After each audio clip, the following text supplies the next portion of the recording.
नमस्कार दोस्तों। आज के लेक्चर में हम methods, approaches and techniques of foreign language यानी कि विदेशी भाषा को सिखाने के लिए विधियां, उपागम और तकनीकों का अध्ययन करने जा रहे हैं। लेकिन इससे पहले ये जानना आवश्यक है कि मेथड्स क्या हैं, अप्रोचेस क्या हैं और टेक्निक्स क्या हैं और किस तरीके से एक दूसरे से अलग होते हैं। ठीक है, तो आइए जानते हैं। सबसे पहले तकनीक। तकनीक क्या होती है,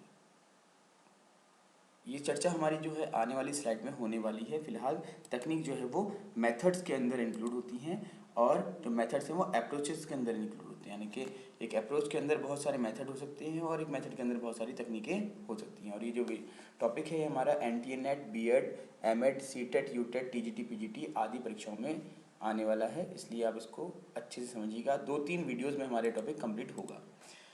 तो सबसे पहले एक डेफिनेशन से हम क्लियर कर लेते हैं। Different theories about the nature of language and how languages are learn, approaches.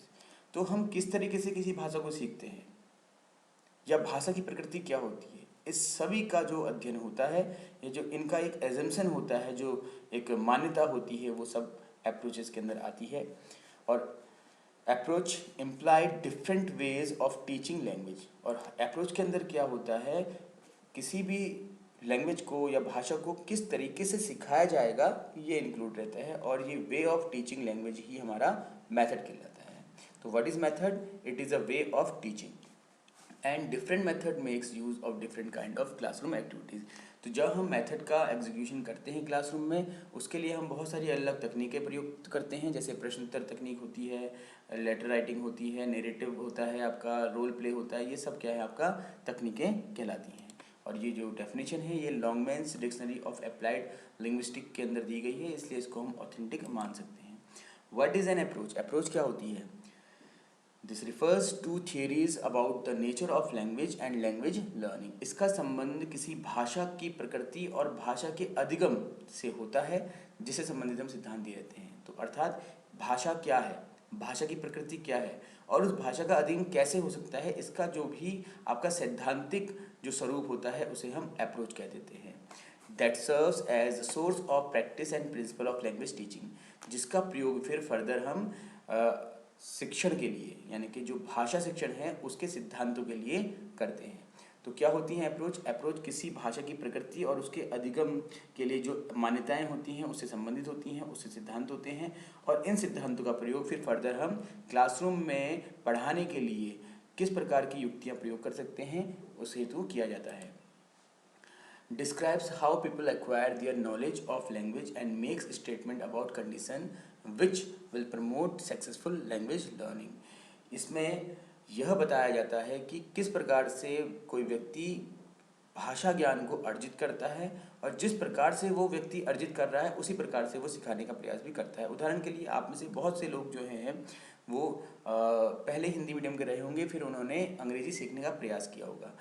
तो जिन माध्यमों से आप अंग्रेजी सीखे, अर्थात आपने न्यूज़पेपर बहुत सारा पढ़ा, आपने न्यूज़ सुनी, इंग्लिश न्यूज़, ठीक है, आपने बहुत सारे इंग्लिश न्यूज़ मूवीज़ देखी आपने, और साथ ही साथ आपने अपने दोस्तों से इंग्लिश में ही बात करने का प्रयास किया। तो इन तरीक़ों से आपको हेल्प मिली और क्या हुआ, आप अंग्रेज़ी सीख गए। अब अगर आपसे आज कोई व्यक्ति कहता है कि मुझे भी इंग्लिश सीखनी है, आपकी तरह बोलनी है, बताइए मैं कैसे सीखूंगा?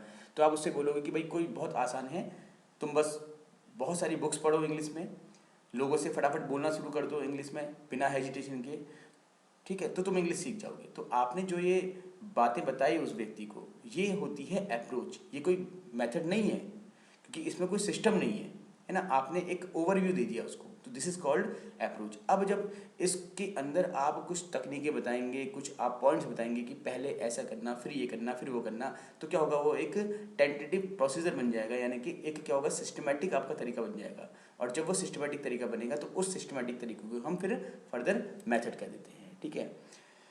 चलिए, व्हाट इज मेथड? मेथड क्या होते हैं? An overall procedure for an orderly presentation of language material to the learner. अभी आपको मैंने बताया कि जब अप्रोच आपने बताया, ओवरव्यू बताया कि ऐसे ऐसे मैंने इंग्लिश सीखा। अब आप बोलते हो कि सबसे पहले वोकेबलरी स्ट्रॉन्ग करना अपना, ठीक है ना, उसके बाद जो भी शब्द सुनते हो उसको बोलना। तो क्या कर रहे हैं आप, एक ऑर्डरली प्रेजेंटेशन कर रहे हैं आप सिखाने के लिए। ठीक है। तो वो ऑर्डर जो है वो ऑर्डर ऑटोमेटिकली क्या बनता है, एक प्रोसीजर बन जाता है, एक प्रक्रिया बन जाती है, और उसी को फिर हम क्या करते हैं, मेथड कह देते हैं। ठीक है। तो an overall procedure for an orderly presentation of language material to the learner. तो जो भी आप अधिगम शिक्षण करने के लिए जो मटेरियल यूज़ करने वाले हैं, जो भी चीज़ें आप यूज़ करने वाले हैं, उनको क्रमबद्ध तरीके से आप जब प्रस्तुत करते हैं कक्षा कक्ष में, तो वही आपका मेथड या विधि कहलाता है।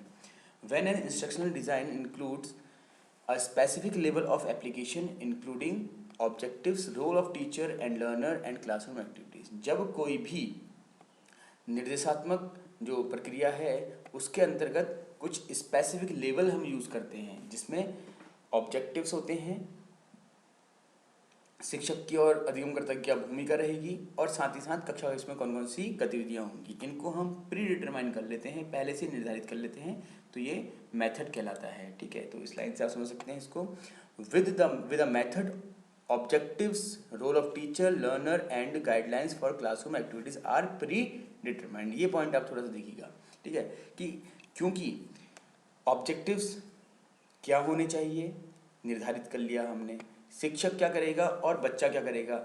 हम प्लानिंग करते हैं ना, टीचिंग प्लानिंग, कि भाई शिक्षक जो छात्र अध्यापिका क्रिया है और उसके बाद छात्र की प्रतिक्रिया है। तो होता ही नहीं, आपने एक प्रश्न पूछा बच्चा ये उत्तर देगा, फिर आपने एक प्रश्न पूछा बच्चा ये उत्तर देगा, आपने एक प्रश्न पूछा बच्चा ये उत्तर देगा, तो आप पहले ही डिसाइड कर लेते हैं उसको, फिर उसमें कोई बदलाव आप अंदर नहीं कर सकते। ठीक है। तो ये सब क्या होता है, आपका प्री डिटरमाइन होता है, यानी कि पूर्व निर्धारित होता है, तो इसमें बदलाव नहीं किया सकते। और जब बदलाव करने की जो संभावनाएं वो समाप्त हो जाती हैं, तो हम कह सकते हैं कि ये फ्लेक्सिबल नहीं है। Therefore there is very less flexibility in using any method. तो किसी भी विधि में किसी प्रकार की फ्लेक्सिबिलिटी नहीं होती है, और अगर होती भी है तो बहुत ही निम्नतम स्तर की रहती है। अब टेक्निक क्या होती हैं, तकनीक क्या होती हैं, कैन नॉट बी प्रिस्क्राइब। जिस प्रकार से हम अप्रोच या मेथड को तो प्रिस्क्राइब कर ले रहे थे, प्री डिटरमाइन कर लेते, लेकिन टेक्निक में हम प्रिस्क्राइब नहीं कर सकते, क्योंकि एक टेक्निक नहीं होती है, बहुत सारी तकनीक का प्रयोग करते हैं हम कक्षा कक्ष के अंदर। माना कि आप कक्षा कक्ष में जाते हैं, आप बच्चों से कुछ प्रश्न उत्तर करते हैं, और आप देखते हैं कि कक्षा कक्ष का वातावरण जो है वो बहुत ही ज़्यादा ऑटोक्रेटिक हो गया है, बच्चे बहुत डर गए हैं। तो अभी आप वहाँ पर हंसी मजाक करना शुरू कर देते हैं, जनरल डिस्कशन करना शुरू कर देते हैं। तो जहाँ आप एक तरफ क्वेश्चन आंसर टेक्निक यूज़ कर रहे थे, तो अचानक से आप क्या हुआ, इंटरेस्टिंग बनाने के लिए क्लास को आपने डिस्कशन टेक्निक यूज़ कर दी। ठीक है। तो इसलिए टेक्निक जो होती हैं वो ऑन द स्पॉट ही आपकी डिसाइड हो जाती हैं कई बार। तो specific strategies that a teacher uses in classroom. ये जो तकनीक है ये स्पेसिफिक स्ट्रेटजीज होती हैं जिनका प्रयोग कक्षा कक्ष में शिक्षक द्वारा किया जाता है। A tool to obtain an immediate result. ये एक ऐसा टूल है जिससे कि इमीडिएट रिजल्ट प्राप्त किए जा सकते हैं। Coherent with in the method and therefore need harmony with approach. ये किसी भी विधि के अंदर निहित होती है, और जो विधियाँ होती हैं वो किसी अप्रोच के अंदर निहित होती हैं। बताया था आपको मैंने, अप्रोच के अंदर विधियाँ, विधियों के अंदर फिर तकनीक। तो इसी प्रकार से इनडायरेक्टली हर टेक्निक जो होती है वो किसी न किसी अप्रोच के अंदर निहित रहती है। Some techniques can be found in different methods whereas other ones are specific to given method. कुछ तकनीकें जो होती हैं वो बहुत सारे विधियों में यूज़ की जा सकती हैं, लेकिन कुछ ऐसी तकनीकें होती हैं जो विशेष विधियों में ही प्रयुक्त की जा सकती हैं, जिनका प्रयोग अन्य विधियों में नहीं किया जा सकता। तो इस प्रकार से टेक्निक आप समझ सकते हैं कि इनको हम पूर्ण निर्धारित नहीं कर सकते हैं, और कक्षा कक्ष में अचानक से आवश्यकता पड़ने पर किसी भी तकनीक का प्रयोग सामान्यतः कर लेते हैं, जिसको हम बोलते हैं plan A, plan B, plan C. अगर बच्चे ने एक प्रश्न का उत्तर ऐसा नहीं दिया तो फिर ये प्रश्न कर दूंगी, फिर मैं ये प्रश्न कर दूंगी, फिर मैं उसको प्रॉम्प्टिंग कर दूंगी। ये सब क्या है, आपकी तकनीकें हैं। Various approaches. देखिए आज के जो टॉपिक था हमारा उसमें हम ये जान चुके हैं कि विधियाँ क्या होती हैं, अप्रोचेस क्या होते हैं और टेक्निक्स क्या होती हैं, कैसे ये आपस में संबंधित हैं और कैसे क्या क्या इनमें डिफरेंसेस होते हैं। ठीक, बस इतना ही हमने जाना है। आने वाले जो हमारे जो वीडियोस हैं, लेक्चर्स हैं, उसमें हम जानेंगे कि अंग्रेजी शिक्षण के लिए हम कौन कौन सी अप्रोचेस का यूज़ करते हैं, कौन कौन सी विधियों का यूज़ करते हैं, और अंत में कौन कौन सी टेक्निक का यूज़ करते हैं। तो इसके बाद जो नेक्स्ट वीडियो हमारा आएगा उसमें वेरियस अप्रोचेस हम पढ़ेंगे। कौन कौन सी अप्रोच होती हैं आप देख सकते हैं, स्ट्रक्चरल अप्रोच है, सिचुएशन अप्रोच है, कम्युनिकेटिव अप्रोच है, एंड देन इलेक्टिव अप्रोच है। तो इनके बारे में जो ब्रीफ इंट्रोडक्शन है इनका, या फिर जो नॉलेज है वो मैं आपको आने वाली वीडियोज़ में अपनी दूंगा। अच्छा दोस्तों, अब आपसे एक निवेदन ये है कि अगर आपको ये लगता है कि हमारा जो ये कंटेंट है ये आप लोगों के एग्ज़ाम्स के लिए बहुत फ्रूटफुल है और इससे आपको लाभ मिल रहा है, तो कृपया करके हमारे इस चैनल को आप सब्सक्राइब कीजिए और अपने जो दोस्त हैं उनको अधिक से अधिक शेयर कीजिए और सब्सक्राइब करने के लिए कहिएगा। धन्यवाद।